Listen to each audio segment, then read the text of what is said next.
So I'm going to read a little bit. And I'm going to tell you about what's going to happen here and some rules. So rules for the audience is respect the two moderators, Steve and Joseph, and respect the candidates. Mute or turn off your phones, please. No filming, no interruptions. We have allowed the candidates, if they want to video the procedure here tonight. One person from each campaign. But we don't want people in the audience going like this with their phones. We don't want that. So if you see somebody videotaping from the back, oh, we have a camera right there. Wow.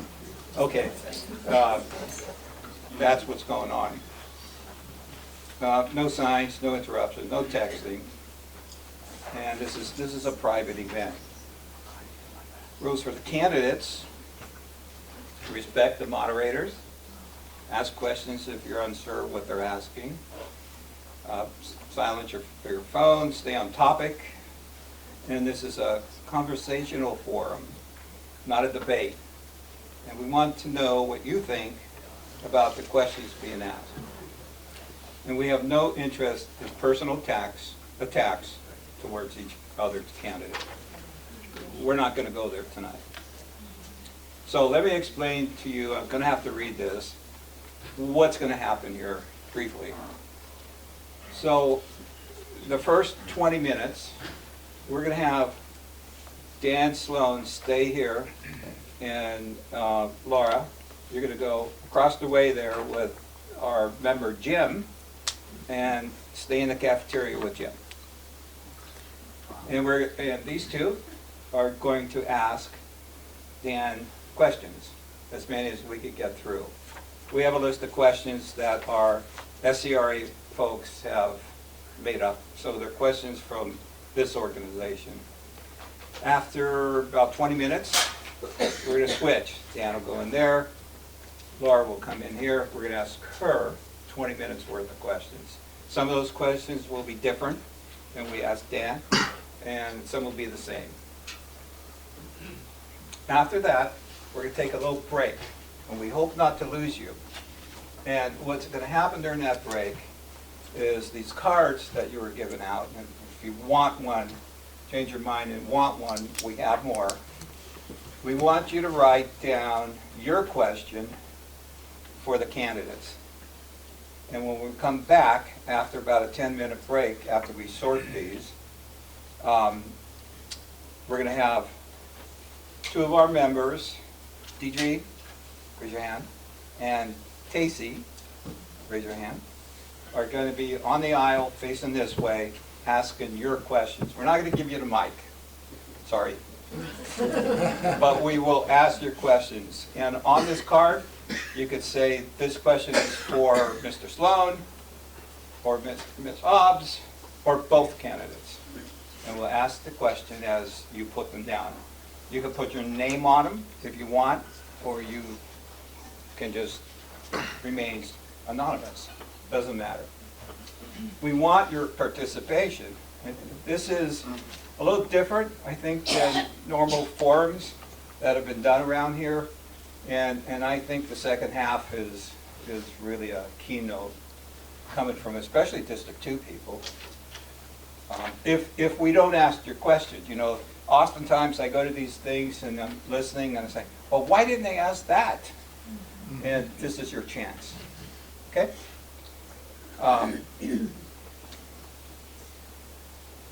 One last item, full disclosure. Laura Hobbs joined our organization, SCRA, I think it was in November. And because she said that she liked what we stood for. It was what she stood for. And she paid the $25 that it takes to join for a year. And although she hasn't attended a meeting because we haven't had a meeting since she joined. We skipped in December. And I want to assure you that every email that was sent, we had a committee to plan the meetings, and that was only about 5 or 6 people that were in that email. And then these two guys and me put the fine touches on the questions. Laura was excluded from all that. Actually, she was telling me that she hasn't received an email from me at all, and I'm wondering why that is. But mainly because we spent quite a bit of time the last month planning for this. Okay, so this is Joseph Fairfield. He's our vice president, and he was just elected as a vice president for 2014. And Steve Amaral. I'm just a common member. Steve and his wife are members, and they will be our moderators tonight. I will be sitting or standing here in case I'm needed. And with that, we'll give it over to these two guys to start the questioning. Give Laura a chance to exit. What's going on? Oh, Laura's going to go out. Sorry.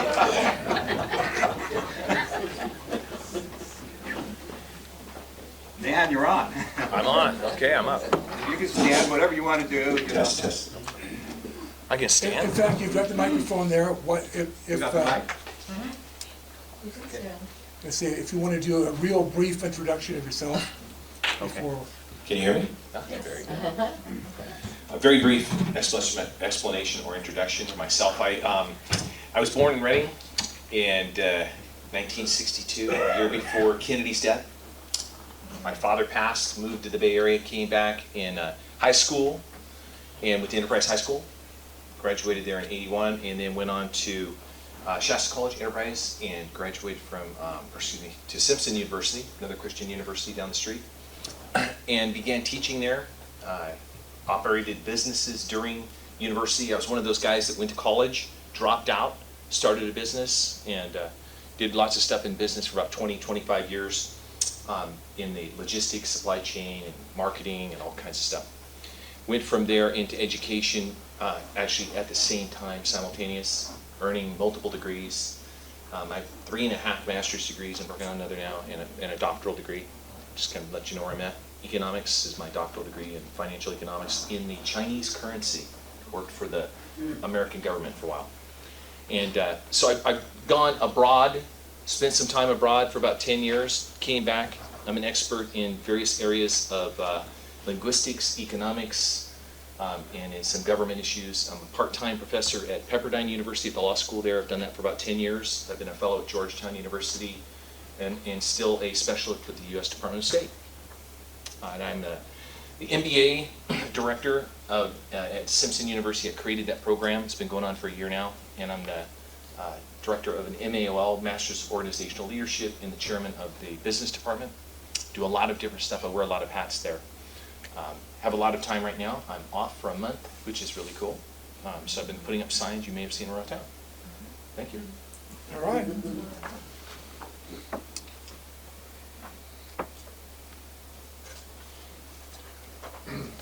Let's go and speak from your heart on this, if you would. What is your definition of a conservative? Well, there's a really traditional concept of a conservative being somebody who's physically conservative, meaning that the money that you have in resource to you, to others that you guard, is safeguarded well. I don't squander funds and that kind of stuff. But also, more importantly, I think, is a social conservative. I consider myself a Christian. Obviously, I work at a Christian university. I'm also the chairman of the Republican Party here in Shasta County. I oversee a lot of issues there. And I'm the chair of the Glenn County and Tehama County area, as well as on the board at executive board for the state. So I get to meet a lot of people that have a walk in life in the Republican realm, but also there's our section, which is probably this group exemplifies well, which is being conservatives. And to myself, it means somebody that holds God, family, country in high regard. The Second Amendment, like I said, physically I am somebody who oversees funds for people because they have a high degree of trust. My degrees are in that, a lot of them. I'm the chair or the treasurer at the Good News Rescue Mission. We went from having a large deficit to a couple $1 million in cash in a very short period of time, so I'm very proud of that. So even in safeguarding monies that are in the charitable realm, I want that to be the case. Family is really important to me. I'm pro-life. It's all those typical platform issues that you see on a plank, but more than that, it's about the rural community that I grew up in, which is in Reading, and went to school in, that I enjoy. Okay. When is it appropriate for the rights of the many to be infringed upon by the rights of a small minority? I think that's very rare. Individual rights mean a great deal to me. Is a person who's probably experienced time, there's a few people probably in the room, maybe not many, that have lived under communism or socialism as long as I have, in service of our government. I hate communism, I hate socialism, I teach economics in the financial realm, in capitalism, and I believe in individualism, individual rights, the Constitution, constitutional rights that we have. So when it comes down to making decisions, decisions are very, very important for a court, law enforcement, for society to make really good informed decisions about individuals' rights. When we step outside of our house, we lose a lot of freedoms. You know, when there was a question here or a comment here not to take photographs or videos, to infringe upon that right that they have here to safeguard the people that are here, safeguard the public. When you're out in the public, you have you lose that sense of security, unless somebody's trying to profit off of your photograph. You still have those rights. Courts make those decisions all the time. So do our legislators in Sacramento, the Assembly and the Senate. They make decisions all the time, like parental rights for children in education, and what happens to transgender issues and all those. Those are extremely important to me. Second Amendment rights. I just got my CCW on December 30th, concealed weapons and carry permit. It's a right that I have, and I want to retain that. And I don't think it's right for the government to step in and say, we know better than you what you should be doing with your life. I experienced that very well in China and other areas around the world, in communism and socialism, like I said, in service of our government. And that's not for me, and it's not for us here either. Okay, just going to further clarify, because you said that you think it's extremely rare that the rights of the many are not being infringed, and then you mentioned transgender. So speaking of transgender, when we have transgender boys pretend to be a girl or however you want it, that are going into the girls' bathrooms and the girls' showers, it seems like the majority of their rights are being infringed. And that's what I'm saying. That's what I'm against. Yeah, I hope I correctly said that. I think you said it maybe the opposite of what I intended. Okay. Yeah, my intent is to ensure that we continue to have individual rights and freedoms. And that kind of thing you just described should never happen. That's off the charts to me. If it were up to me, none of that would happen at all. We've got to take back power and authority in Sacramento in order to overturn that.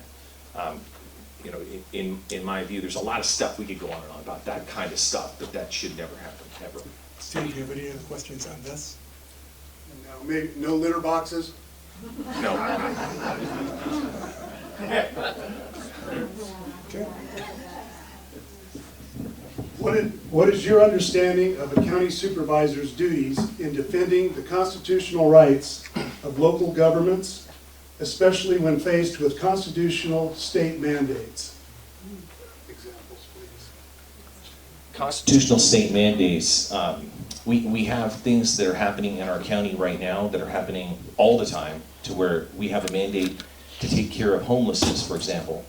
And we had a really good example of we couldn't take control in California, they voted this way with all the woke policies they have. We couldn't take care of the people that were on the street, and we couldn't take care of the business owners.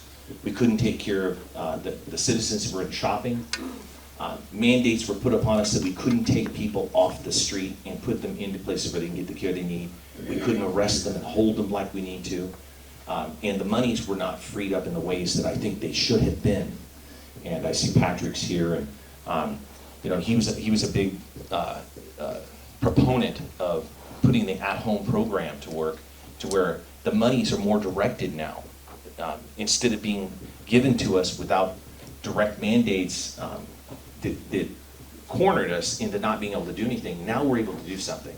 So we've got, for example, Anderson, Shasta Lake City, and Redding have all come together along with the county to create a 20-person panel that now just decided that they were going to put some funds, about $8 million worth of grant funding, towards a better project. It's more streamlined, it's more efficient, it does the things that we need to do. We've got a new bill, SB 43, which is a state bill, a Senate bill that went through. It was voted 75 out of 80. And yes, the 5 that didn't vote weren't there in the assembly. And in that vote, what it does is tells us that it's really important for us to change what's happening with the way funds are spent in our community.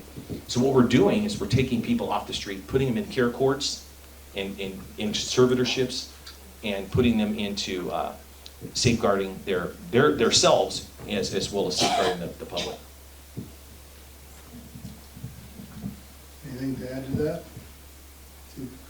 Joseph? Go ahead and get it. Second question here. As chair of the Shasta County Republican Central Committee, you are required to adhere to the party's platform, which includes supporting candidates, the state GOP supports, and other platform issues.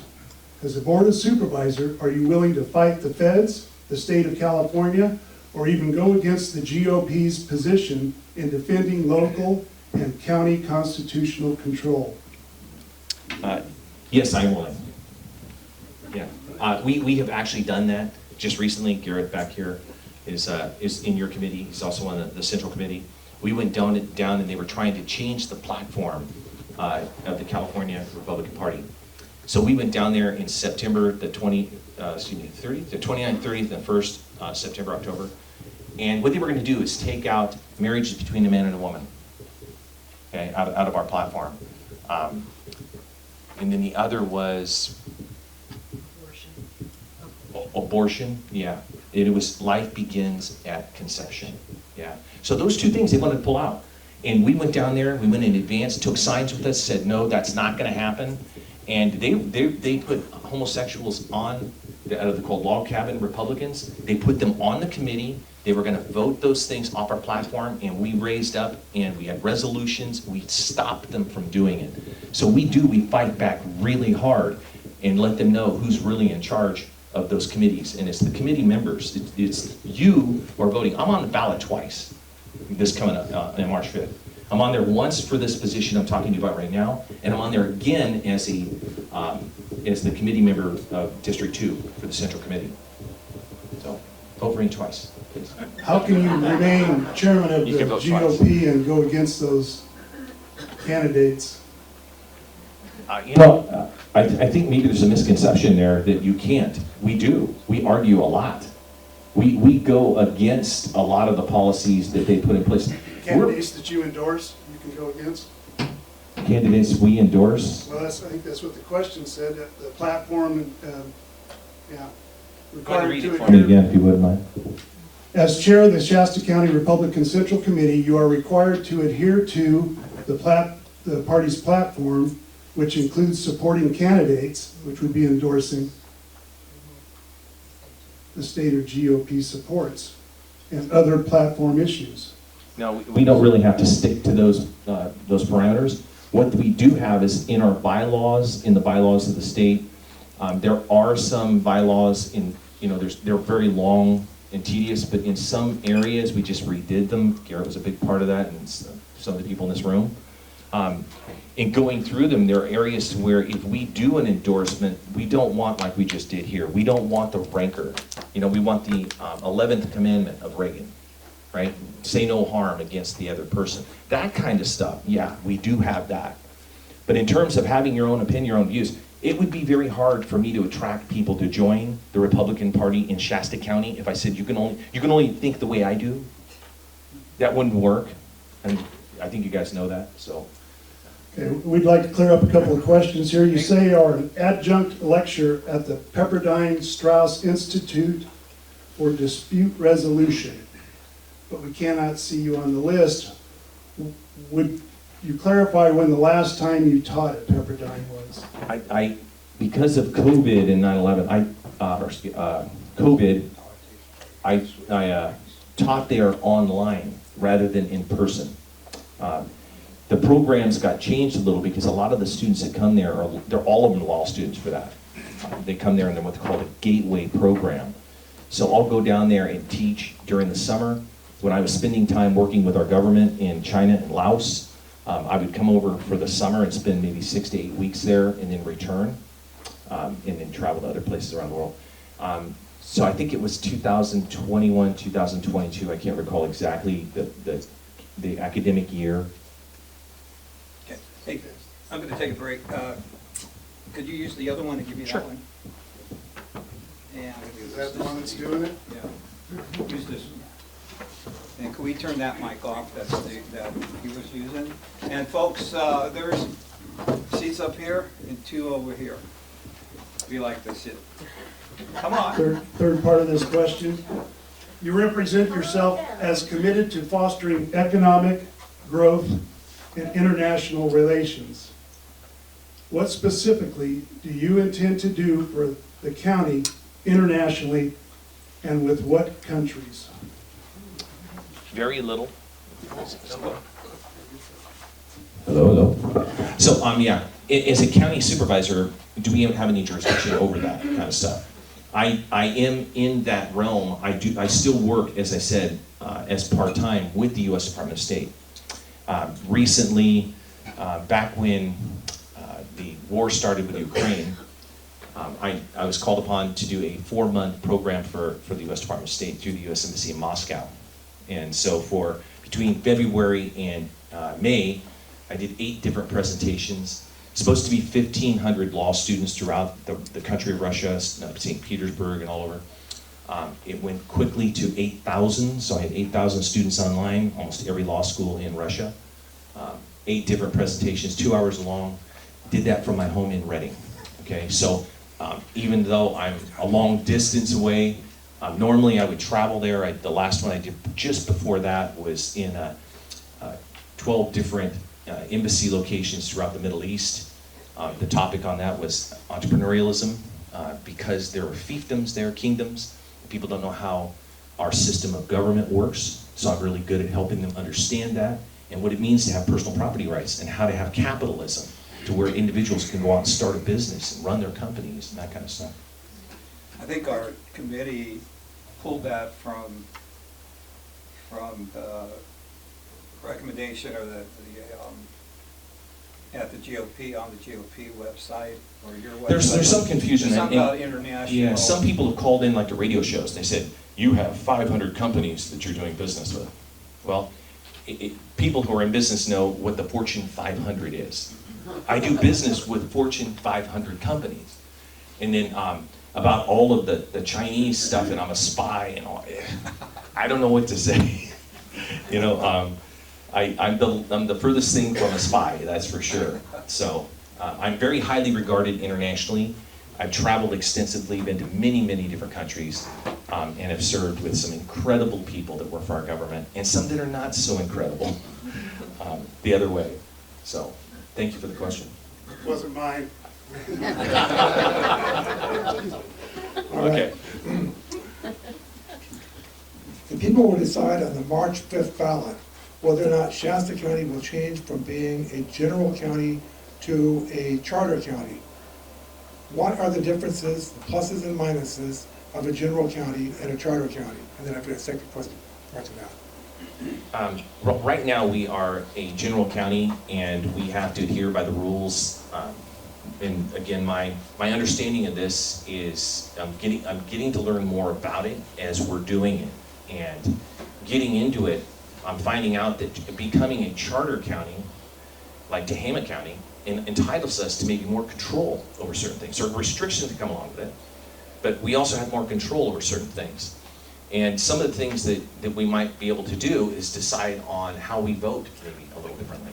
We might be able to decide on, as a community, through that charter, is to put things on there as to whether we want certain positions in the county to be elected or appointed. It might give us some more control over the types of lawsuits that we bring, and staying out of them or getting sued because we're doing things according to the ways we want them done. We can vote them in.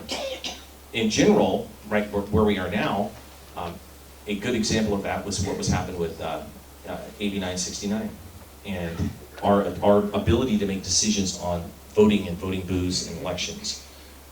We played a big role in that statewide. And when I go to conventions, they're like, "You're from Shasta, you know, you're a hero." And it's like, okay. So people know us, and we're both infamous and famous. So I think you kind of answered the second part of my question, but let me go ahead and ask it. Which way would you vote? I would vote for us to be a charter because I want us to have control. I think local control is super important to me.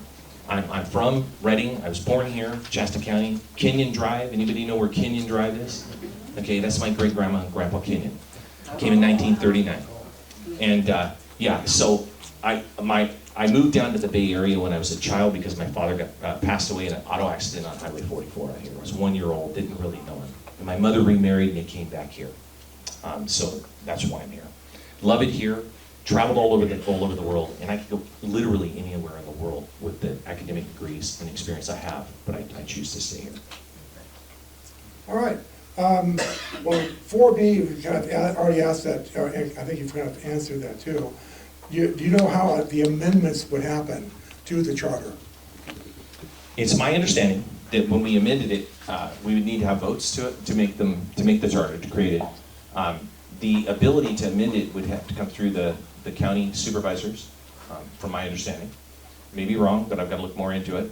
My questions that I've had so far with the county supervisors that are there is, you know, what's going to be entailed if we do have a charter? You know, what are we going to be able to put on it? Choosing who would become the next supervisor in the event a supervisor seat were empty, the seat were vacated, or the recall were to go through. And I have colleagues of mine that are on the Board of Supervisors down in Tehama County, and they have a charter, so they get to choose. We don't, and that's a huge problem. And AB 2582, when I first took over the stewardship of the Republican Party here, I took on that issue, AB 2582, along with a lot of people in our community, and wrote a lot about it, and said this is wrong. If we're going to have a recall, we deserve the right to do that. And I think we really do. We deserve the right to say, if somebody's not performing well, then we should have the right, just as an employer would, to say, we need to remove you and replace you with somebody that we want. I firmly believe in that. But the second part of that was removed. And the second part of it was, okay, then who do we put in your place, or in the place of the person that's vacated? We deserve that right as well. That should not go to Governor Newsom to put somebody in there for us. Or, as they're trying to argue, to leave it vacated. Because here we are, we're trying to manage a very large budget, almost $700 million. We're physically trying to make sure that the money is sound. Operationally, it's not fair to you or to us as citizens that we're not operating at optimal in order to have our lifestyles as what they should be. So we need that right to replace a person if the voters so choose to do that. That's just a good example. Okay, so what amendments to the charter would you recommend? You know, that would be one of them, that we make that choice of who's going to be a replacement. I would make some different, some changes. I would have to know more about it, and I generally don't have that kind of transparency to the county or to the budget. But I could see that there's some positions that we need to either eliminate or to appoint. Take a look at that, weigh the pros and cons. There may be some consolidation in departments that we could do that I think would be very important for us. I think we were, I don't know, Patrick, if you want to chime in, but I think the committee was a little ahead of ourselves maybe, but after the charter, the initial charter is voted upon, what's next? Like, how do we add to that? And what is that, the board of supervisors, and then it's passed on to the voters again? How does that work? Thanks for coming up. I want to give him the mic. So the board of supervisors can, we've put to the vote of the people the charter. So the public gets to choose everything and anything that's going to go on to the charter. So that's always up to the voters as to what you want. We can initiate that, or the voters can initiate that, but it's always up to the voter. On this charter, the only change is the ability, if there's a vacated supervisor position, that the board would get to appoint that as opposed to the governor. That's all that's on the charter this time. Now, for me personally, I don't really want to take away your ability to elect people. I would like to add another elected position, your coroner. That could be something the board could take up, and then it would go to the public to vote on. So that's something that could happen in the future, but you always, the people get to vote on that, and you vote it up or down. Thanks. Yeah, thank you very much. All right. What are your top 3 county issues, and what plans do you have to correct any problems related to those issues? The top 3, an issue that is very important to most people is crime. And we have a jail that is in the works now. It's been in discussion for a long time. Last year at this time, I was at the Reading Shasta County Library in meetings, a couple meetings that we had with Sheriff Johnson. And he was talking about the kinds of plans that they were putting forward to get in front of the county supervisors. And since that time, we've had a year has passed, lots of discussions. The jail has opened up one of the floors, but we're still in the process of getting a jail built.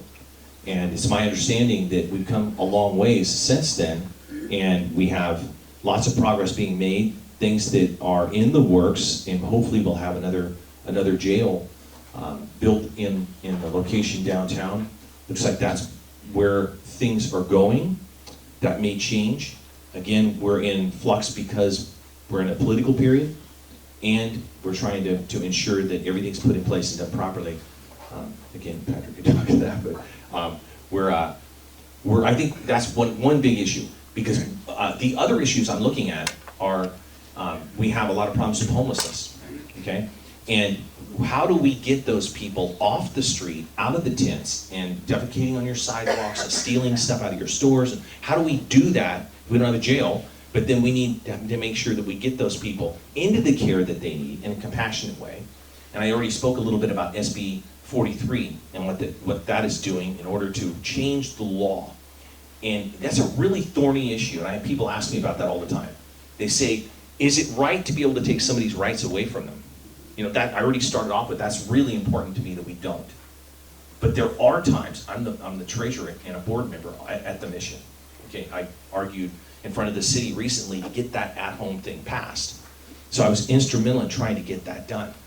But I think it's unfair and it's incompassionate when you're sitting at a light and across the sidewalk comes people that are a month away from death, 3 months away from death. And they don't even know they're there, a lot of them. They're out of it. So they're harm to themselves, they're harm to our community. It's not compassionate for us to just let them wander around and create problems for themselves, possibly potential death, and our society has all these problems. So to me, that's a really big issue. I've already spoken a little bit about that before. There's the abuse and goes along with it, but also mental illness is a big problem. And then we have some issues out there in our community that are lifestyle type issues, and there's a lot of them.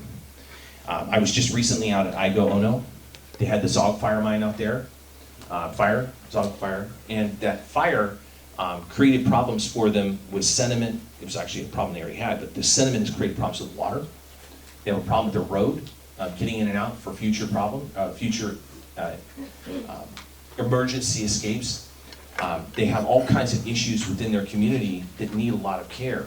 So to me, they're in our district, they're in my district. I want to make sure that those lifestyle issues are taken care of. So if there's ever another fire like that, that they have the resources that they need in order to take care of them. The education area that I can help in, people ask me about that. I would like to see us do something that we can within our jurisdiction to help in the areas of education. Where we do that, and you don't even realize it, is we put a lot of money into the parolee type programs where people get out of prison, and trying to help there with Shasta College. We have the mission, which we do a lot of education to get people that are in there off of drugs and get them educated so that they can get a job.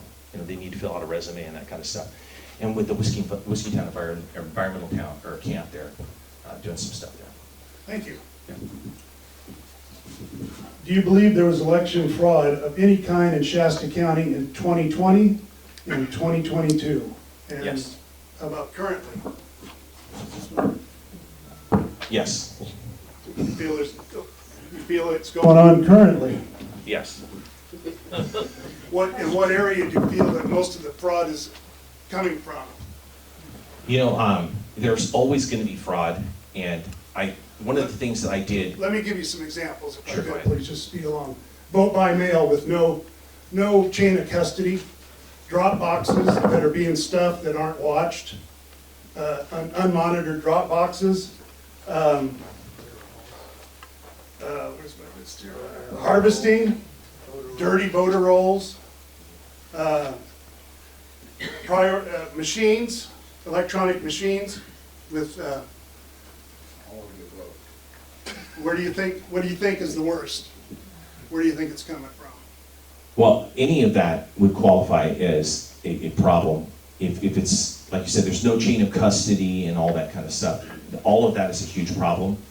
You say if that is a problem. No, I'm not saying if. If what you're saying is true, in that it is definitely a problem. There's a huge problem with corruption. Have you seen any of the experts talk about this stuff? Phil Waldron, Wake Up Call, have you seen 2,000 Mules, where they followed the people around with their cell phones at 3 o'clock in the morning, going from drop box to drop box? The proof is out there, if you want to see it. In 2,000 Mules, one of the people in there was Larry Elder. Do you remember him? I do. Okay, so I had a conversation. Luckily, I have access to him because of the position I hold with the GOP. So I had him do a Zoom call with me at the Reading Chamber, or Reading Board Chamber. So I had him on there with me, doing a video, little Zoom call, and asked them those questions. And said, you know Shasta County? Yeah, I do. We have what's called chairs meetings. And what is the chairman of all of the counties in Shasta County, or in California. So you have as many as 58 different county chairs if they're there. Most of the time they're not all there, but a lot of them were. And we were asking questions. He took 3 questions. 2 of them were from me, okay? And that's one of the questions I asked him is, what about election integrity? How do we fix this stuff? And all the stuff you just talked about, chain of custody, ensuring that the ballot boxes are observed and safeguarded, protected. One of the things I didn't tell you I've done in the past, and you may have seen on my We've got some Facebook. time restrictions here, with all due respect. Sure. So do you feel that vote by mail is fine? Yeah, You feel that drop boxes are fine? it depends on how they're safeguarded. They aren't around here. Well, Yeah, I mean, they'll tell you, the ROB will tell you that somebody inside Mighty Fine Foods is watching it. right, Okay, and let's go to there's, the next one, please. Harvesting, that's directly connected to vote buying. Do okay, you that, believe that is true? say the second part of that. Harvesting is directly related to vote buying. It's been proven that it's been related to vote There's buying. corruption in any and all. Do you voting. believe that the voter rolls are dirty in this county? I believe there's corruption in all of it. So That's they not just the use a question. blanket, but just Do use you a apply that to all do you of them. believe that the voter rolls are dirty in Shasta County? Yeah, they're dirty in all counties, We did some canvassing and proved it, right? you know. Yeah. In preparation for this, just so you know, I was on the phone with Sacramento this morning, talking to them about it because they have all the voter rolls there for the whole state. Next And I was question. asking these exact questions. They do, absolutely. When you voted to eliminate the Dominion contract, Yes. okay, on the radio you said you would only have done it if there was another system in place. Okay. What would be a acceptable system for you? You know, again, it gets back to local control. And I want the citizens to have the right, because of the issues you're talking about here. I want there to be a huge turnout for Donald Trump. And Okay, I can't get that if we're telling people you can't vote because you don't have the right system. I want them to be comfortable. so are you that they aware can that there use- was a system offered to the ROB? There was the Missouri hand count manual was offered to our ROB and she refused to have any part of it. She's been difficult with everything we've taken to her. I don't know So, about that You're not gonna be conversation. specific on what system you would want in place? Would machines be acceptable? You said that on the radio that you would like to debate the machines and that people should have the choice between machines or hand count. I'm with local control. So if the people want to have machines, and that's their vote, then I don't know that I have the right to change that. I want them to have the right to make that decision. Even though machines have been proven to flip elections and be hacked? Again, if it's up to the people and they vote for that, it's their right to have that. All right, it's kind of on the same subject.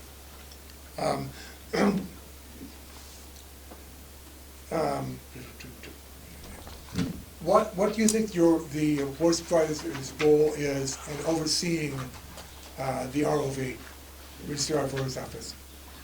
What is our, What is your role as a board supervisor? as a supervisor? It's to oversee that they are conducting their business according to the law and the Constitution, the state of California, as well as the US Constitution, to ensure that our voters are protected. We have an oversight responsibility. And if you think that they're not doing something properly, We can't hear you.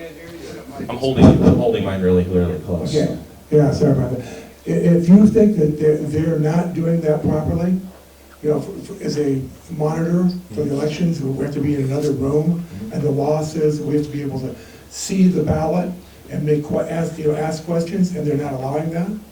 What would you as a board supervisor member try to do? Well, I would want to call them in and have them explain what the situation is. Is there a valid or verified reason for doing it? It doesn't appear from the question that you posed that there is a valid reason. We would do everything we could, including taking it to the Fair Political Practices Commission as well as the FEC, reporting them for that, and maybe even the Attorney General. It depends on the extent of the problem. If it's an illegal act, obviously I would want that cease and desist, so. All right, thank you. You're welcome. Are you in favor of a forensic investigative audit rather than merely general audits throughout the county? Yes. Okay, since it's yes, what agency would you choose to start with and why? I think it would be HHS, and the reason being is it's a huge part of the budget, and it's very difficult to get quantifiable data, accurate data from them. And I know some of you tried that. I've asked questions to try to get information, to get data from them, and it's either very old, it's a decade old, or it's data that's not very well formatted. So that would be a good place to start and to try to find ways to save a lot of money or to reallocate those resources to better use. No, well, go ahead, 9. Okay, The last question. Okay. all right. In our opinion, it looks like what happens in the Zog fire funds are worth calling for a forensic audit investigation. Are you in favor of voting for a forensic audit investigation on how the Zog fire was prosecuted by the DA and how the fire victims' funds were distributed? Yes. All right. Do you, since, by the way, a quick follow, since Stephanie Bridget, the DA, is on the board of the group that got the bulk of the funds, do you think that is, Conflict of interest? yeah, Yes, it is a conflict of interest. I would never do that. I would recuse myself. It just is, it's worse than that. It's worse than recusal, but, yeah. Yeah, we understand that forensic audit looks for criminal, things that could be prosecuted. Conflict of interest for funds distributed is that. Right, and you can have a difference between ethical and legal misconduct. And one can be highly unethical, and to me, it's just as wrong. You can't be out there with the voters, the citizens looking at this. I was speaking to them out there, it's $200,000 that they got, and out of 50 million, and they have millions upon millions of dollars worth of repairs that need to be made. It's just wrong. Okay, are you in favor or are you against the current fountain windmill project in Shasta County? Against. I recently went to Gaia at the thing that they had there, and the state, and every single one of our elected officials were against it. Our tribes were against it, Pit River. The benefits of it are nowhere near what the state is projecting it to be. It's a boondoggle in terms of the cost. It's an eyesore. The things are massive. They're 600 feet tall. The roads that have to be paved, there's 38 miles of roads. Half of those are brand new. The other have to be repaved. It's just an all-around boondoggle for somebody's woke policy that they want to put in Shasta County. Okay, let's give it up for Dan. Thank you.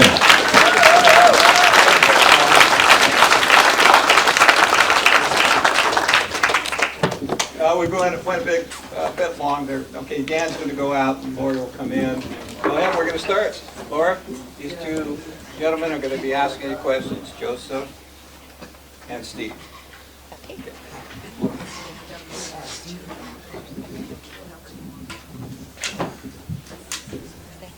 Good evening.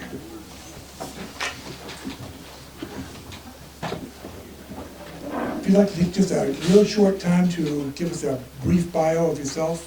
Sure. Good evening, everybody. My name is Laura Hobbs. I'm 100% MAGA, America First. I'm a stay-at-home mom with a doctorate in microbiology, and I support hand-counted, fair, and transparent elections. I will fight for the citizens of Shasta County to retain our sovereignty and all of our God-given rights. And I believe in we the people, self-governance at the local level by duly elected officials, and that's how I got into politics. All right, thank you. Now, just speak from the heart of this one. What is your definition of a conservative? Well, in my opinion, a conservative is one who protects God and family against government overreach. And I believe that a conservative is someone who holds Judeo-Christian values and who will fight for this country. Someone who is a patriot or respects people who serve in this country and veterans and people who have died fighting for this country. Okay. When is it appropriate for the rights of the many to be infringed upon by the rights of a small minority? That's a good question. I think almost never. I would say never. That would be my answer. Unless, of course, there's somebody who is breaking the laws that we've already decided on as a community, as somebody who's a violent criminal, then they have no right to, kill, murder, steal, and destroy. In that case, they should be locked up. Any other questions on that? No, I'm good. Okay. How long have you been a Republican? Why did you make the change? I've been a Republican since about 2016. I made the change primarily because of Donald Trump. When I was younger, I did vote Democrat and I did vote Green on and off. But as I grew older and wiser, I had children, I became a Christian, and and I fell in love with Donald Trump. So I was always kind of a political outsider. I also primarily voted third party, but when Trump came along, I made the switch entirely. What previously attracted you to other political parties or political group affiliations before changing to become a Republican? Well, the third party attracted me because I don't believe in the uniparty, you know, the political establishment, which a lot of times the Democrats and the Republicans are two heads of the same coin. And that's where I began, you know, and then eventually I really wanted to vote for Trump, and I'm happy to be a member of the Republican Party, but I still consider myself first as a MAGA Republican and not as like an RNC Republican. In what ways do you think differently now that you have become a Republican? Well, it's interesting because I feel like I understand both sides since I was once on the other side of it myself, but I feel like you know, our side has more information and maybe a little less gullible, and we know the true intent behind a lot of what the Democratic Party is espousing. Okay. People who have been following this election know that you're really strong on the voter integrity, but you've been accused of being a one-issue candidate, just that issue. So, what is your response to that? My response is that free and fair elections is the pillar on which our republic is built. And I feel like this is one of the pivotal things that we need in order to be a free country, is to be able to vote and know that our vote was accurately counted, and that we are governed by the will of the people and not by you know, whoever is fixing the election and the voting machines. All right. Can you tell me 3 other issues that are really important to you? Yes. So 3 other issues locally that I really care about would be lowering the government fees, especially the county-wide fees. For instance, the impact fees. When you go in to build a new home, there are fees, and it needs to be based upon a nexus report, which is a projection of the growth. In this case, they did a nexus report in 2008, and they projected that we would have a growth of 90,000 people. However, what we have seen up until 2022 is a growth of only 3,700 people. And they use these projections to estimate the fees to charge when people are building a new home. And I feel like if the fee is not commensurate with the services rendered, then it should be considered a tax. And I'm against taxes. We need to have a current nexus report in order to know that people are being are paying the proper amount. I don't believe in a government which overcharges its citizens. Do you know how much? But that was only one. Sorry. I'm sorry. Do you know how much it costs before you can break ground to build a new home? I know around 10 years ago it was around $20,000. Yeah, it depends on the size. It's about $20,000 for a 2,000 square foot, but for a 3,000 square foot home, it's more like 30,000. It's about 36,000. 36, okay. 36,000 for a 2,000 square foot house. Thank you. Okay. All right. Now, okay, so you've mentioned the one. Well, give me 2 other issues. Okay, I absolutely do not want any type of mandates for Shasta County. No mask mandates, no vaccine mandates. We don't need to be fooled again by this, and I don't want anyone within our government, especially county-wide, to mandate that anyone in this county should ever wear a mask again.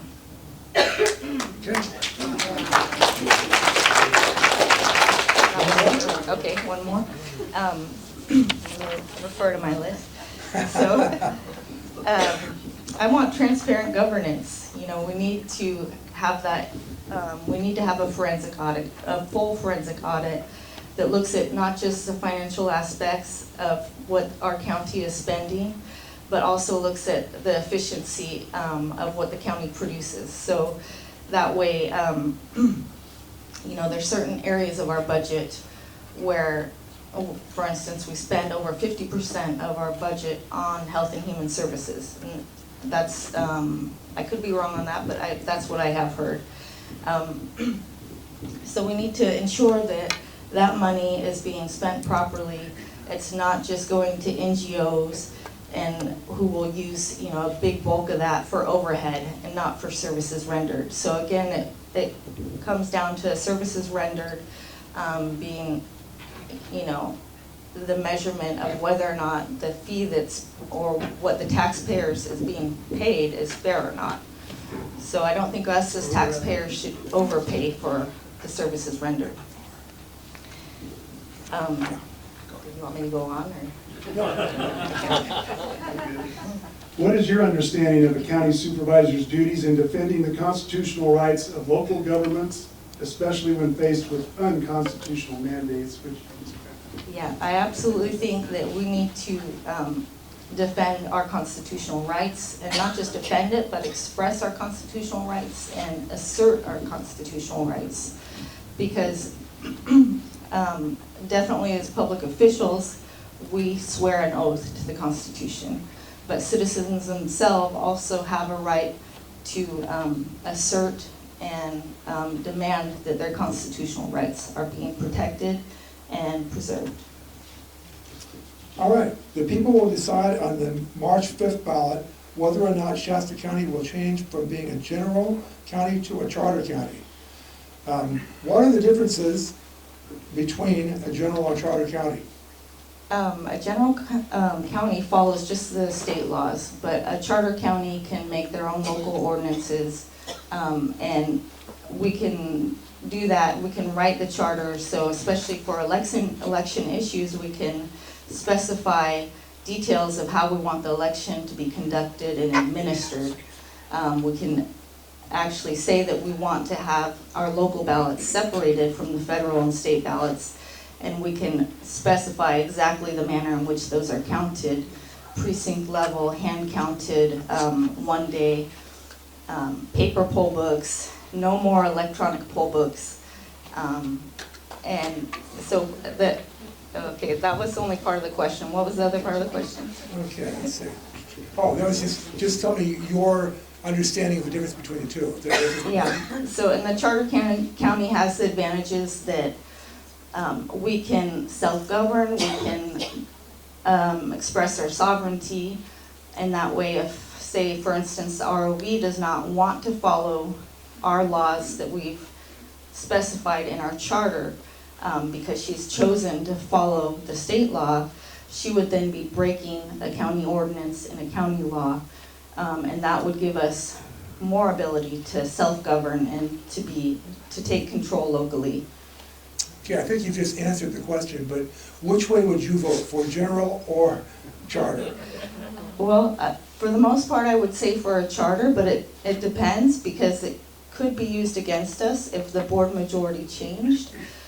So you would want to make sure that it, of course, goes before the public to vote on it one way or the other. Because if you write in the charter too many powers to the supervisors themselves, it could actually be used against us. Okay. Can a charter county's charter be amended in the future, and to what end? Yes, it can be amended, and I think that it can be set up so that every time there's an amendment, the people have to vote to approve it. So, you mentioned an amendment. What amendments would you recommend? Well, I would recommend that we separate the local ballots and we do hand counting at the precinct, citizen-led elections with complete transparency and complete oversight.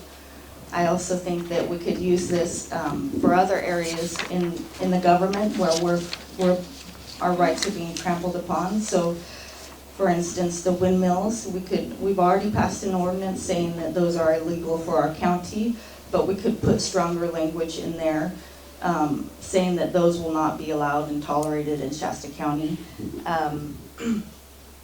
And I think there's a lot of areas where we could actually utilize that, but again, it should be approved by the will of the people. Your opponent claims he has already shown proven leadership. In your own experience, indicate proven leadership. What in your And experience? what in your own experience indicates proven leadership? In his case? In or- your case, he Oh, in my says case. he already claims that he has shown proven leadership. Okay. I'm sorry, what in your case, in your own experience indicates proven leadership? Are you asking me how I've proven my leadership? Yes. Okay, Yes. Yes, gotcha. what have you done to? Okay, well, I did go to graduate school microbiology. I've also, mentored and been in charge of graduate students, because as a postdoc, you have that responsibility. So I had that leadership activity in my past, but currently, in the last year, my leadership has been within the local community. We meet every Sunday, and actually everyone in here is invited to attend. We've been meeting at the Round Table Pizza. Now we've changed locations, but contact me afterwards if you want more info. And it's a citizens group. It's called Shasta Citizen Election News, or Election Task Force. We have different names, but basically what we do is we go out and observe the election. We make notes of laws that have been violated. We flyer to try to bring public awareness to issues that we're concerned with, and to educate people about hand counting. And we've been involved going down to Sacramento to speak out against AB 969 and the regulations that they were proposing back in July of this last year, 2023. Thank you. Sorry I messed that up. Okay, what part does the Board of Supervisors play in overseeing the Register of Voters Office? Well, they, according to Election Code 25201, they are able to set the manner in which elections occur in this county. They're also able to appoint election judges and inspectors. But as far as the ROV herself, she answers to nobody. She considers that she's an elected official, so she doesn't really take any instruction from the Board of Supervisors. She's been deceptive. When they got rid of the Dominion contract, she introduced the HART machines, and she said it does not tabulate votes. She told the Board of Supervisors that, when in fact it does tabulate votes, and they bought a system that would tabulate votes based on her advice. So I think that they do have the ability to censure her, or to maybe not censure her, but that's not the word, but to maybe put her on leave and perhaps do some administrative things to say, hey, this is a maladministration of our elections, and we need to reappoint someone to do this, but she is an elected official. So in order to remove her any way other than that would be through a recall. But then she would preside over her own recall, and we've seen how she judges recall signatures in favor of the people that she likes. So she also presided over her own election in 2022 in June, and she should have recused herself, in my opinion. I've looked at that data and the CVR data, and it does show signs of computer manipulation. All right. Now, Board of Supervisor candidates, including yourself a little bit ago, said you called for a forensic audit of county agencies. And forensic audits, or sometimes called forensic investigations, look for possible fraud, embezzlement, and conflict of interest, and other crimes that can be referred to the court. With that in mind, are you for forensic audits of the county, and which agency would you start with? I'm absolutely for a forensic audit. I would start with the agencies which we devote the most money to, and for the one that we have the most indication of fraud, which would be the ROV's office, the Register of Voters. And then for the one that we spend the most money on, I think that taxpayers deserve to know exactly where that money is going, how it's being spent. Which agency is that? The Health and Human Services Agency. Okay, thank you very much. Any other? In our opinion, it appears like what happened to the Zog fire funds are worthy of calling for a forensic audit. Are you in favor of voting for a forensic audit investigation on how the Zog fire was prosecuted by the DA and how the fire victim funds were distributed, especially since the DA sits on the board of directors for the nonprofit that was the largest recipient of the settlement of funds? At very least, can the DA actions be a conflict of interest? It is most certainly a conflict of interest. I believe that about $5 million was given to services for the community, helping firefighters, reducing the fuel in the area, things that would directly positively impact the community. But then like 7.8 million was given to the Children's Legacy Fund, which doesn't really have that. I mean, I'm not saying it's a bad organization, but it doesn't really have anything to do with fire or fire prevention. And it just so happens that she is a board member, as you said. And not only that, but 2 of our high-level county employees, after the settlement, moved and they left the county and they went to work for the Children's Defense Fund.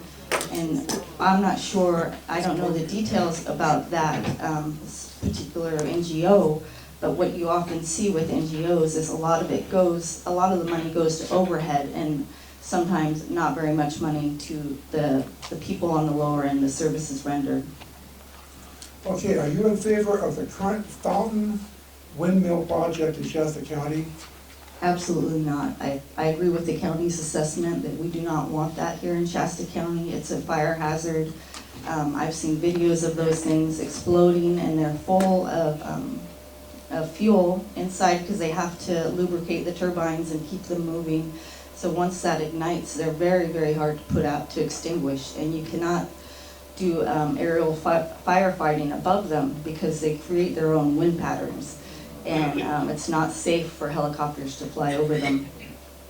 And I think in this area with all the fire danger we have, it's not a good idea. I also, I feel like what has happened is that the county decided they didn't want it, and then the state went ahead and passed a law, AB 205, saying we're gonna go ahead and do it anyway, despite the fact that you don't want it. So I think the county is right to initiate a lawsuit against them. Okay. That was my next question. What next? Yeah. You already answered my next question. What in your educational background do you feel enables you to make a more informed assessment of any scientific claims or medical remedies related to the COVID pandemic? Well, I think that I have plenty of background in that, especially in virology. The size of a virus is smaller than 0.2 microns.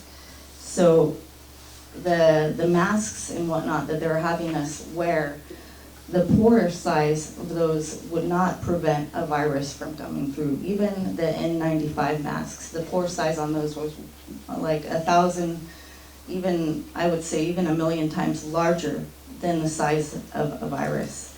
So I can look at a lot of the information that the government and people, the authorities say, and I can analyze it with my background and knowledge and say that doesn't look legitimate.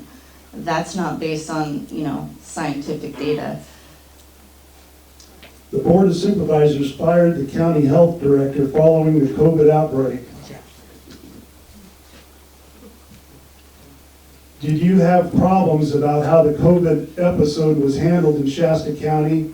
And what do you plan to do differently if a similar health emergency was declared in the county again? I did have problems with how it was handled here. For the first part of it, I don't think I was actually at the supervisors' meetings and seeing it firsthand, but I did watch the Red, White, and Blueprint documentary, which I highly advise you all to see. They did a good job of describing what happened. They put plexiglass up around the supervisors. The supervisors refused to come in person and actually listen to people's concerns, and it was really horrible. I would definitely not do that, and I think people are wise enough now to realize that when they say trust the science, you can't really trust the science that they're using, because it's basically propaganda and manipulation. And I don't think that people in this county are gonna fall for it ever again, and I certainly myself would not. I think you kind of answered this one. What is your position on mandates regarding personal health decisions such as masks and vaccines? Absolutely no mandates. We need, I think every conservative would say that they have a right to choose what goes in or out of their body. And we absolutely, in the county, should not mandate any workers to get a vaccine in order to be employed. And yeah, as a county and just throughout the whole, anyone should be protected. All right, that's it. That's all we have time for. Thank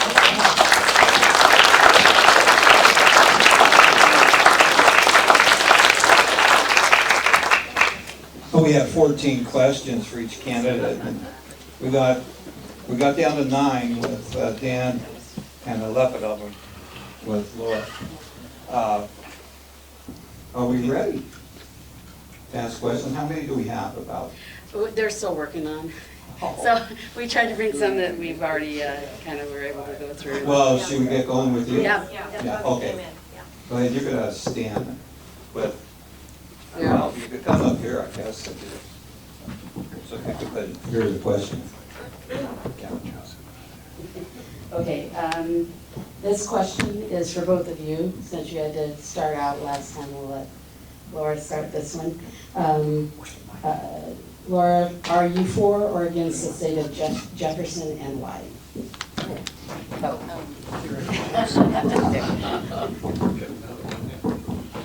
I am for the state of Jefferson, and I'm also for the New California.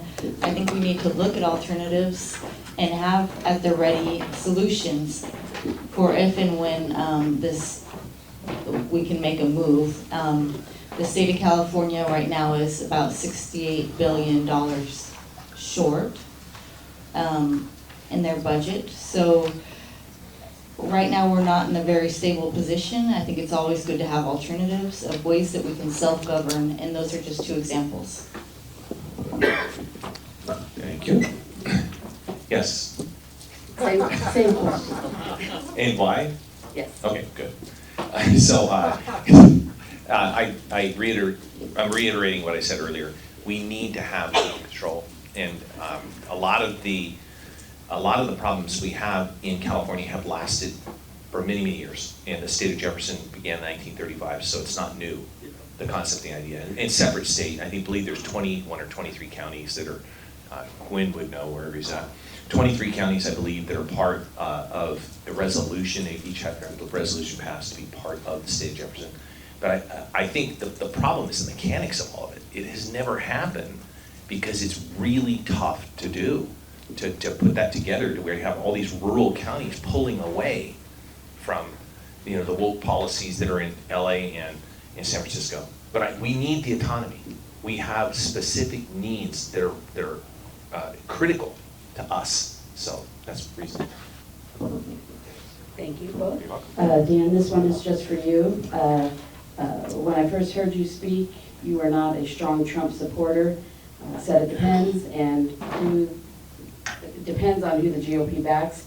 Now you seem to be a total Trump supporter. When did you change your opinion, and why?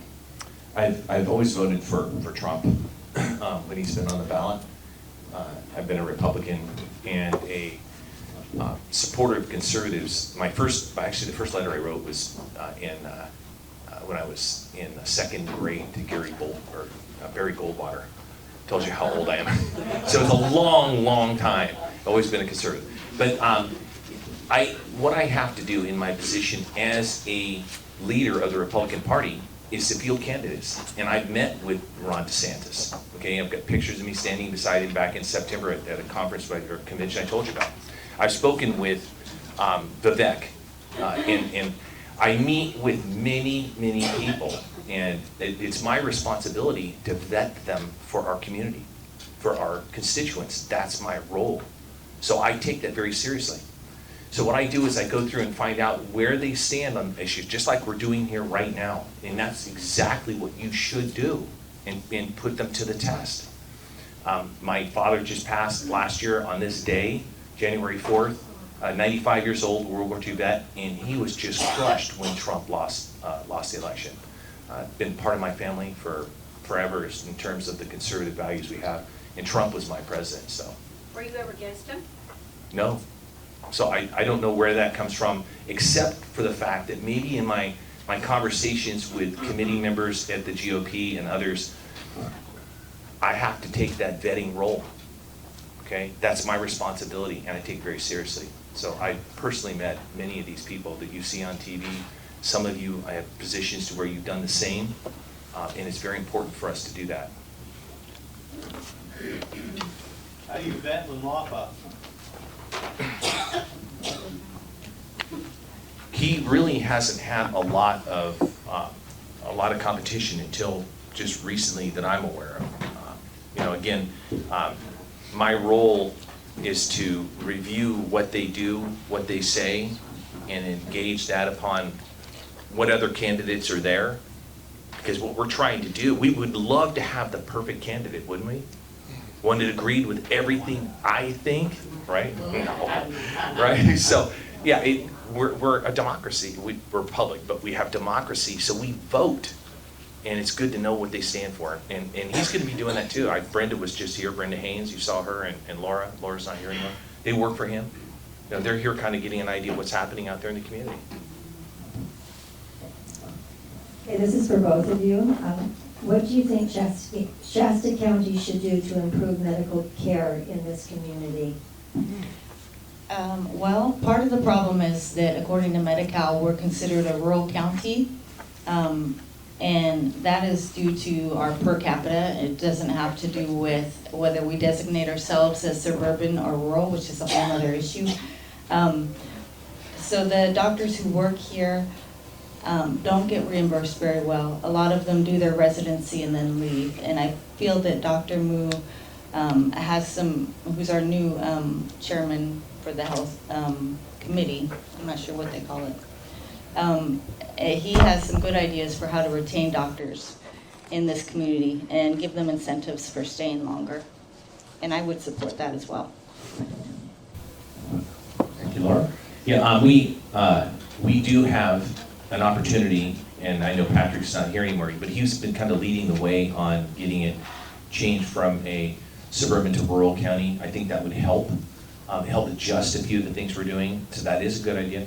What we've got also is an opportunity to make some changes in the way that the director of the services, Laura Birch, and Dr. Moo are getting things into a better administrative role at reallocating the resources they have. And whenever you have that, you have a lot of dust. People are going to be protecting their empire, right? Because they've been doing it that way for a long time. I'm the chair of a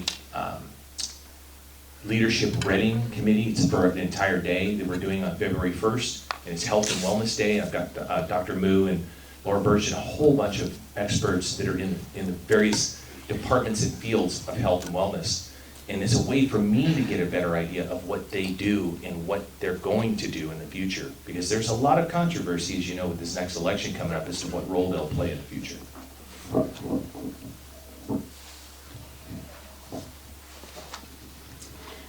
This is for both of you. What is your affiliation with the Patriots of Shasta County, and do you support their views? My affiliation is that I support Patriots 100%. I consider myself one of them. I like to go to overpass parties and wave the flag, and I already talked about my local group of Patriots, which focuses on election integrity and rooting out election fraud in our county. Thank you. We have quite a few of the Patriots in our central committee. And a year ago, I took over. I became the chair. And it was an uncomfortable time. We had a committee that was not well liked. And we only had maybe 3 or 4 people that ran for the central committee at that time. And it's because there was a sense of wokeness in the committee. You know, it's just the way that it was the truth.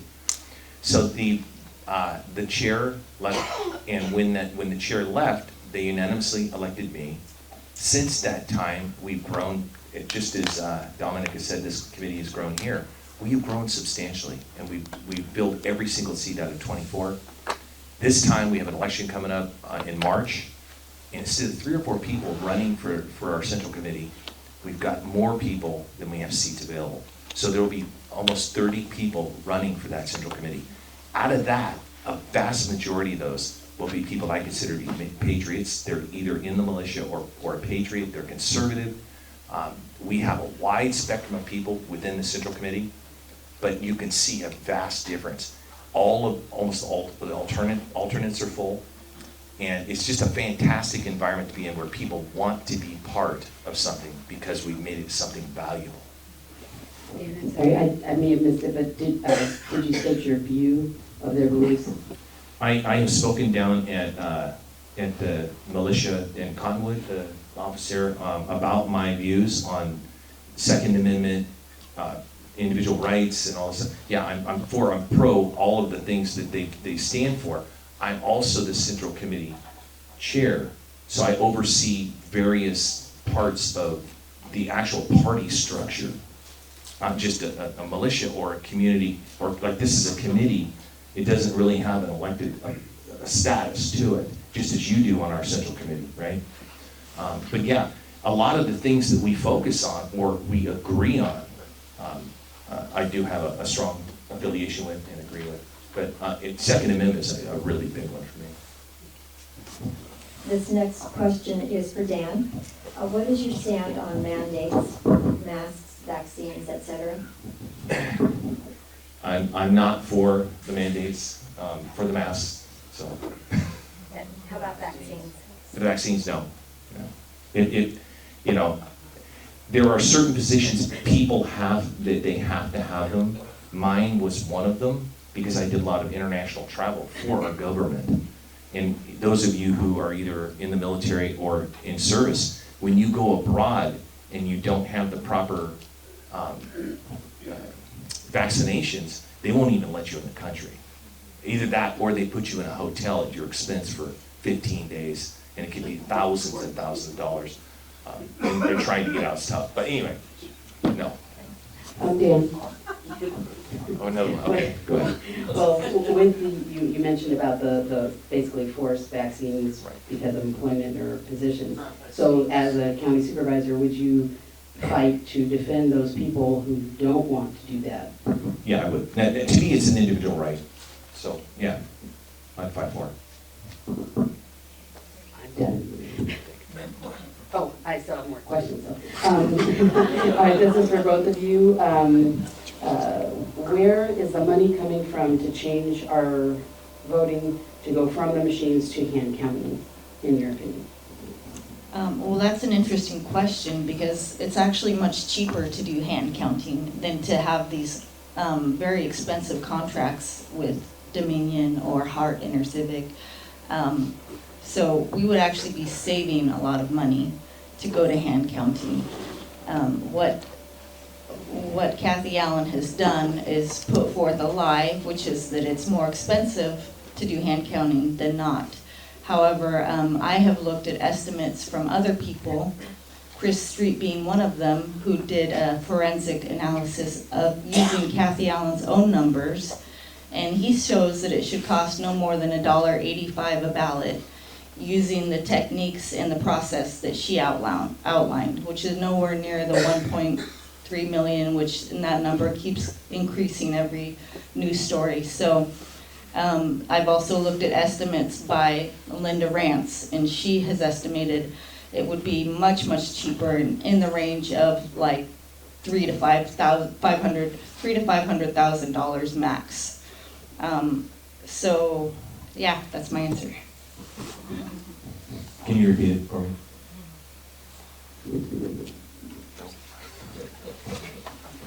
Oh, please.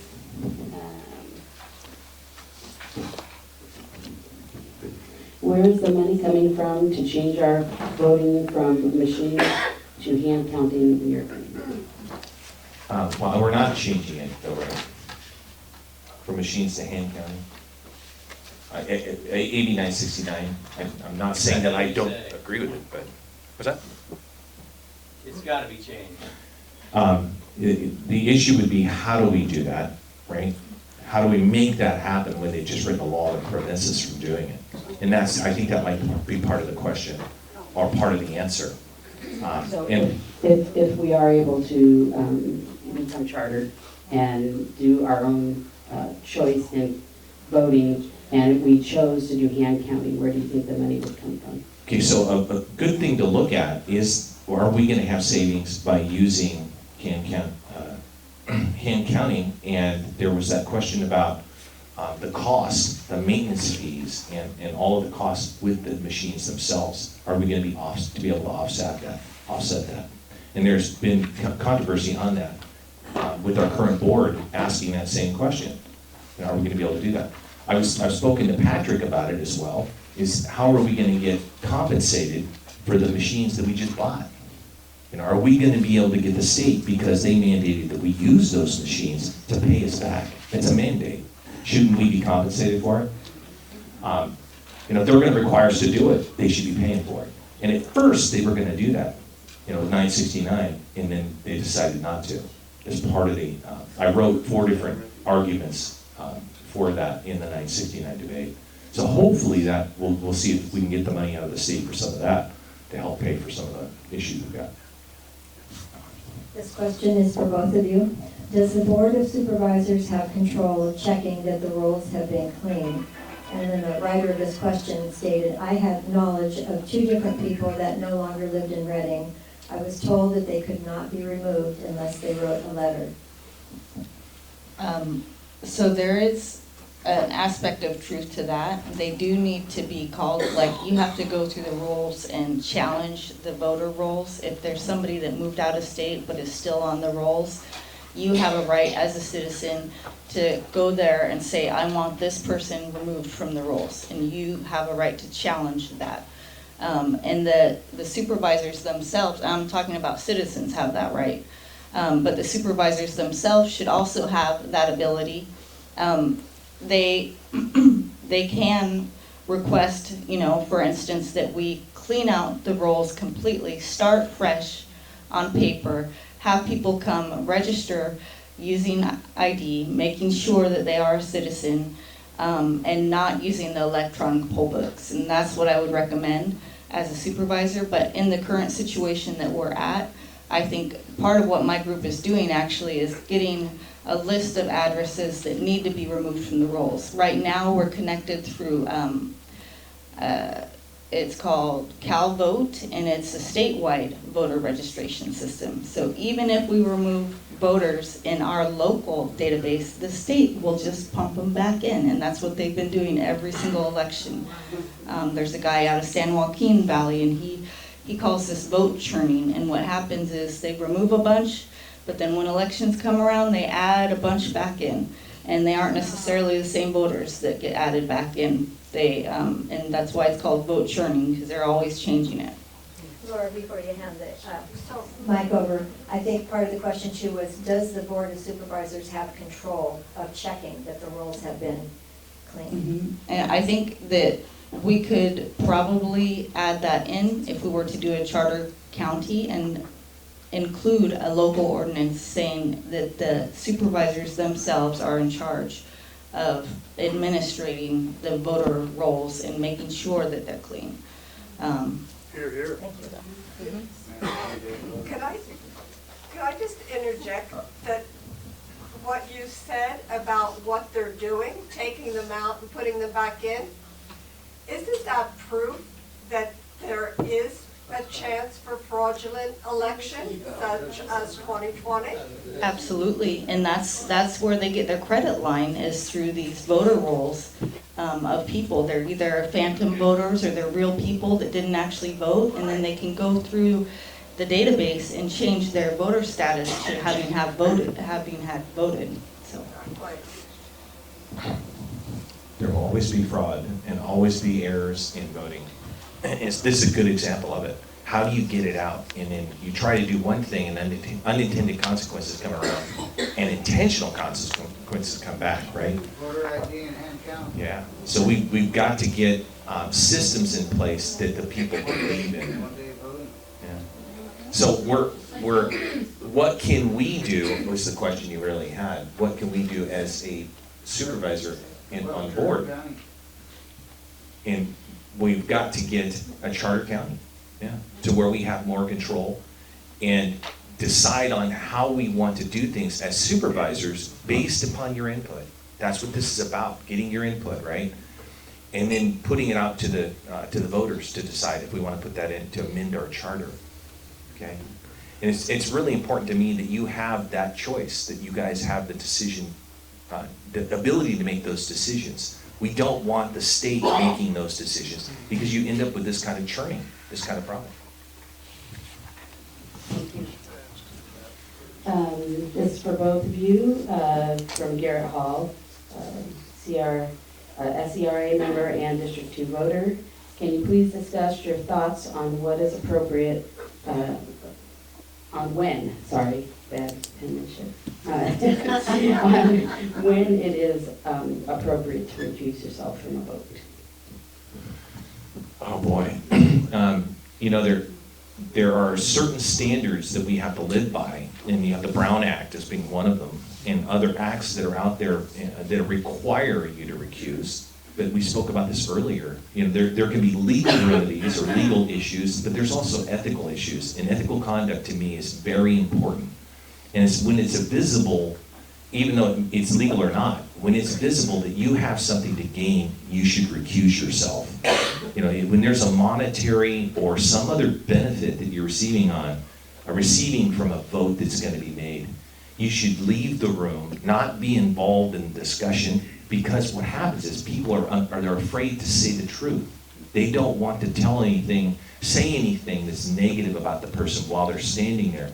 And it could be that they like the person, there's just something that happened.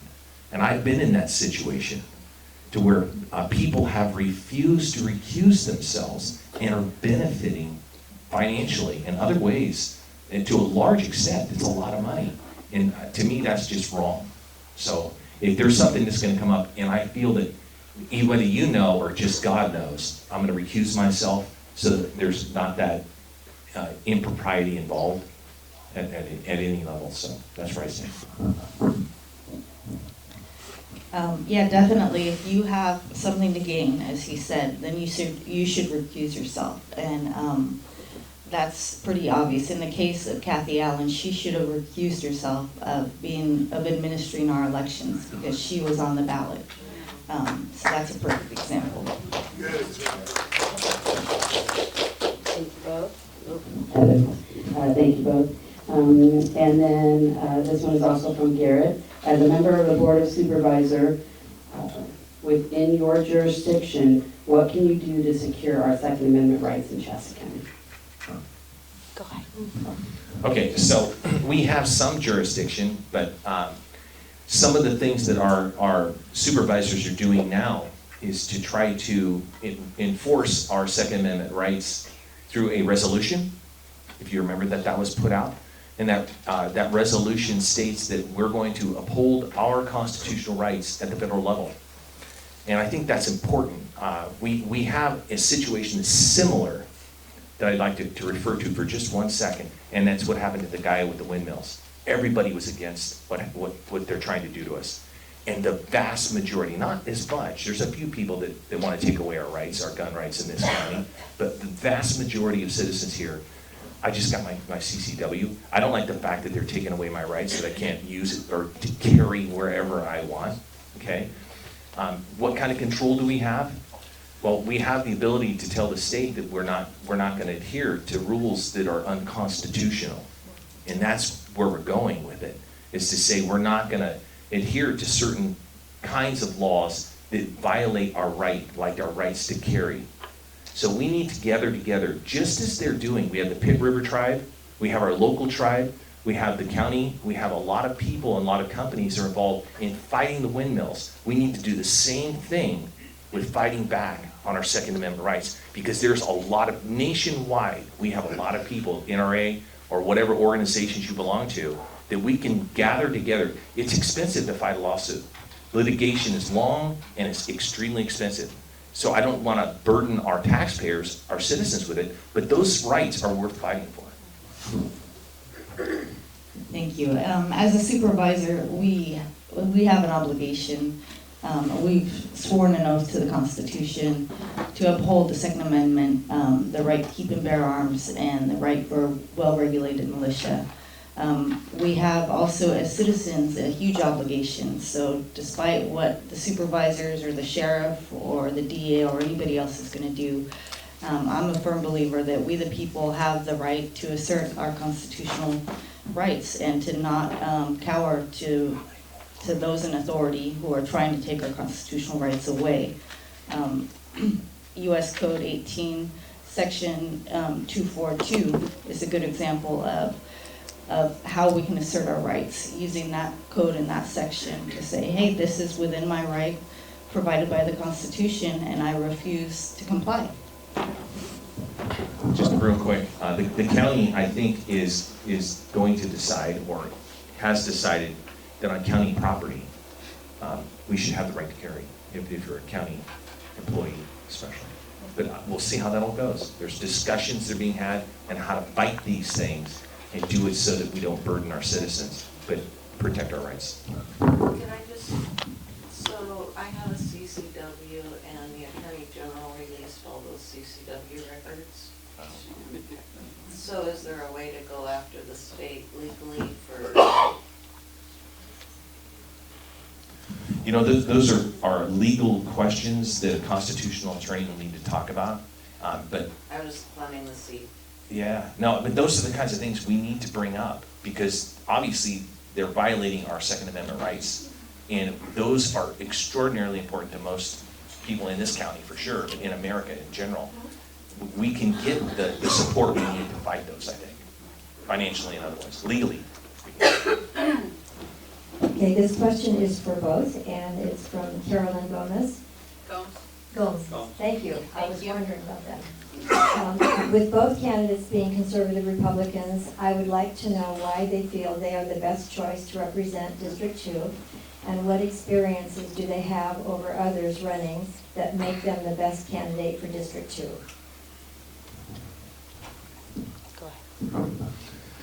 I kind of went over this with my background. I was born in Shasta County. The house that I moved into from the hospital was just purchased by my parents, grandparents, from a Shasta County supervisor, Perez, out there in Happy Valley. I know the area, I know the community very, very well. I know a lot of people here because I'm related to many of them, and just have a lot of experiences. I ask for input. I speak so much because I'm trying to clarify what I say, and I ask a lot of questions as well. I think I know that. My family lineage, I told you about Kenyon Road, Kenyon Drive, being here for over 100 years, or almost 100 years. We have an experience here that I think gives me insights and ability to make really good decisions. I can contact people I know very well and get their input. I'm probably one of the most highly educated people in this community, and I don't say that to brag or to make you hate me, because I am. I'm not an egghead, I'm a regular guy, and I'm a Christian. I work at a Christian university.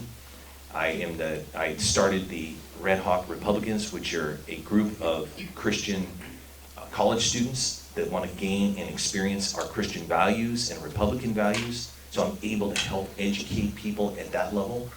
I have experience in economics and finance as well as education. I manage a lot of money at the mission that I spoke to you about.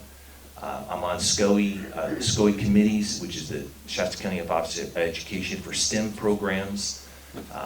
I just have a lot of involvement in the community most people are unaware of at various levels. So I come to the community with the culture, the heritage, the experience, education, and I have a level of knowledge and experience that I gained through my positions with the Shasta County GOP, people like Garrett and Wynn and Patrick and all those, as well as in Sacramento and in DC. We may not like what they do, but we still have to know who's doing what and get that information from them and tell them where we stand, and I can do that. And Cheryl, Laura, we have 3 questions there to go, right? And 1 here. And I'd like to honor the audience in asking the questions if you're okay to stay. But if we could maybe speed it up and. Definitely. You know, Okay. that- Well, I people have are an tired. answer. What qualifies me is that I'm an ordinary citizen. I think that we all need to step up and we have to realize that there's nobody coming to save us except for ourselves. We need to do what's uncomfortable and stand up for our rights. And I think each of us are qualified in that way. And that's my brief answer. Thank you. This question is for both candidates. The current board majority took the bold move to cancel the Dominion voting machines contract. How would you help the current board majority with their efforts to implement hand counting ballots in Shasta County? So part of the problem we have is 969, which is AB 969. I think a majority of you are experienced enough to know what that means. We fought for the previous 8 months, 9 months to try to prevent the state from putting in crazy, is what I'm gonna call them, procedures through the Secretary of State to make the voting really difficult with hand counting. So when you ask that question, how do you do that? We've got to make some changes here. We have an elected official that we could change, our ROV, and that's part of the process. Because right now we have an ROV that's colluding with the Secretary of State and putting in really expensive and time-consuming problems. Anyway, that's a big part of it, is to get out the vote, get different people in, and then we can make some progress. What I would do as a supervisor is I would immediately enact a local ordinance to say that it's illegal to use machine counting, it's illegal to use electronic poll books, and then if the Secretary of State or if the ROV doesn't want to comply, they will be breaking our laws. This next question is for Dan only. You have a lot of education and degrees. You are obviously well connected politically and academically. Are you really willing to commit to serve as supervisor for a full 4-year term and not jump to another position? Yes. Last question. What are thoughts about President Trump's platform on Bank Your Vote? You want me to go first? Yes, I discourage this strategy. What is happening is they are calculating and estimating using complex algorithms to see who's registered, what the behavior patterns are, how many they think are going to come out to vote, using polls, and they're using that to get an estimate for how many votes they need to flip the election, to cheat. That in coordination with the voter rolls, which we've already talked about. And then as they gather this information, this is public record, the NGOs have ability to purchase these records in near real time to see who has actually voted. Then they adjust their algorithms accordingly. And they change it so that they have just the right amount to get you over the hump. So it's usually going to be a 51-49% outcome. We see this time and time again all across the country. Absolutely do not bank your vote. Do not go for ballot harvesting. It's equivalent to showing your hand if you're playing a game of poker and letting your opponent know exactly what they need to do to cheat. So do not do it. I discourage it. Vote on election day. Thank you. Okay, so for me, I'm pushing the bank your vote. Just right up front, I'll tell you that. I'm really pushing it hard, and it's because of a guy named Donald Trump. Because that's what he's telling us to do. Now, he's the guy who's out there saying, I've been cheated more than any president in American history. And we're 61 days away from election. And what has happened is, all of you in this room, if he were here, he would tell you the same thing. All of you in this room, I'm not worried about. You will be there in person. You will have your ID. You will vote. Okay, and you will probably, many of you are willing to serve on integrity committees at poll precincts to ensure that your votes are counted and counted properly. You do everything you can do to do it right. But what happens is the system is not fair. It's not fair, and we know that.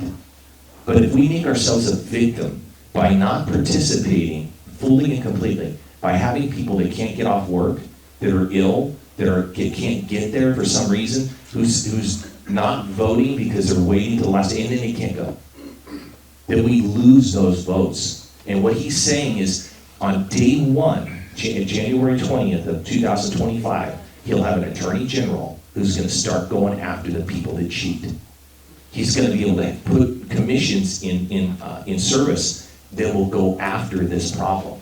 Okay, just like he's going to do with the wall, or start drill. He's going to reverse all of these crazy ideas. But if he's not there, he can't do it. So he's telling people, you can go on the GOP's committee, he's right on there himself saying, please bank your vote. Make sure it counts. Because if I'm not there, I can't change anything. I can't make the correction. So it's not Dan Sloan up here telling you this, it's Donald Trump. So if you're saying you're MAGA, that's what you should stand for, is to support the guy who's the leader of that. He's the leader of the Republican Party. Can I just make just to follow up on that, I think we the people need to make wise choices. Sometimes what Trump will do is he's a bit provocative, and he'll support something that he even knows is a bad idea, just to put it in the public sphere and raise awareness of what is actually going on and how our vote is being stolen. So I'm hoping that's the case. He supported Fauci. Right now. And he did support Fauci, and he's had advisors that didn't give him good advice in the past, but I do support Trump. I don't support banking your vote. What about all this AI stuff? How do you know that that's actually Trump saying that to you? Did you actually see him in person? Yes, I was there in person. Yeah, I was actually there in person. He used very colorful language. This happened, blah, blah, and very entertaining guy, 1,000 people, and just on their, woo, Trump. I went to DeSantis, and there's crickets. He will win. Last question. I'm still confused about banker vote, but because I thought it was you're committing, you're registering and committing that you're going to vote on election day, and so the people looking at that from the Republican Party then knows they don't have to concentrate on you because you have promised to vote. We're going to put our money and resources on people who may not vote, or we need to get them to vote. Is that half right, Dan? I think that would probably be the most benevolent explanation of it, but I still think it's not a good idea.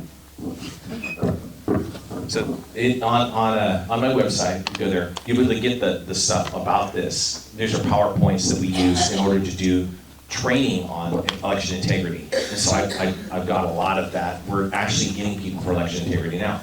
What you're talking about is you can do that. And like I said, I started off with telling you guys, we're not worried about you at all. You're the people who are going to be there in person. If you needed your ID, no problem. Here you go, you got it. We're not worried about that. We're worried about the people that can't. And we can't lose those votes because the other side is not. What Bank Your Vote is doing is saying, if you can't make it, how are you going to do it? Are you going to mail it? Are you going to have somebody else pick it up? A legal chain of custody type situation? All the training's in there for that. How is it going to get there? they're gonna drop it off. If you do, where? They wanna track it, okay? We are spending, the GOP is spending a ton of cash. We've got 95% of the precincts covered with either volunteer or paid legal lawyers in the United States. Okay, they're gonna have people overseeing that. We're spending more money this year than ever before to help ensure that your vote counts. With the bank your vote, all you're doing is filling in maybe 5 or 6 different little boxes. And it's saying, what is your name? What is your phone number, your email, whatever contact information, and then how do you plan to vote? If you're not planning to vote if you're doing it in person, they really don't need to talk to you. But if you're planning to do it another way, they're gonna remind you. They're gonna say, hey, send you a text. We're a week away. Did you get your ballot? If you didn't, why not? Did you check it? Is it right? Is it correctly done? And they're going to ask those kinds of questions and make sure that, like the Democrats, that we are getting you guys to vote and ensuring that we win. Okay, all right. It is very similar. It's like to get out the vote. No, the same method they used last time. No, they are really tech savvy, and they're going to ensure that we keep up and track all of this to make sure that you guys we can win that election. Like I said, we're not concerned about you guys at all. You'll be there in person. Okay, last question. This is from Jesse Lang, who I promised he's out of town and he couldn't make it. So it's for both of you, and it's a two-part question. I'll ask the first part first. So this is his words. With the political climate at an all-time high and accusations of rhino or deficit hawk lingering, describe in a short sentence why we should believe you represent the conservative votes in your area. Okay, the short sentence is that I'm a constituent of District 2. My family's there, my sister's there, my mother's there. I want the best future for my children, and I'm doing this as I sacrifice my time with the family so that I can do this, and I'm doing this as a public service. Not because I think I'm smarter than anyone else or greater than anyone else. It's because I know I'm an ordinary citizen who has to do everything within her power to make our country better and make Shasta better. I've gone over a lot of it already, my background and everything, but I sincerely believe that I'm here for the right reasons. I'm a lifelong Republican. I've been involved in politics my entire life. I was involved in writing a letter to, when I was 11 years old during the Nixon controversy. I just love politics and I love helping my community. I could go anywhere in the world, but I'm here and I love what I do. And I think I've got the talent, skills, ability, and knowledge, connections, all of that to help my community put it back on track. I did the same thing with the Central Committee. The committee members are the ones that really did it, but I think I can use those skills that I have here to bring people together, to reunite us and unite us in ways to get us to where we need to go in terms of our goals. Thank you. Second part of that is, and what changes from volunteering, dedicating your time, or stepping up to help your community have you done to better Shasta County without personal gain? Thank you. I have been, for a long time I wasn't feeling well, so I did a lot of work. I was a keyboard warrior, and that does happen. But as soon as my health was better and I regained my strength, I've been at the Board of Supervisors meetings. They are long and arduous sometimes. I always go there to present my data. I spent a lot of time analyzing the cast vote record data, many hours, and I have been trying my best to get that into the public sphere through the Board of Supervisors meetings, but also through my citizens elections group, where we focus on making our election system better here in Shasta County. I've gone over a lot of my resume or CV here, but I am the past president, secretary, and treasurer of the Reading Kiwanis Club in my past. You may have seen a building that's catty corner to the Shasta Reading Regional Medical Center. I keep thinking of the old name. Back when it was the Reading Kiwanis House, there was a house there, 10-bedroom. I was the president when we built that, and it cost us about 500 grand. All the donations were brought in from outside the community. I've been involved in building facilities like out at Whiskey Town Lake, out of the Need Camp years ago. All throughout my life, I've been very involved in the community, in service organizations. I've already told you about the mission. I've been there for several years on the board as the treasurer, using the skills I have. It costs me thousands of dollars a year to be a board member because we're always hit up more money, to help out, to get things rolling.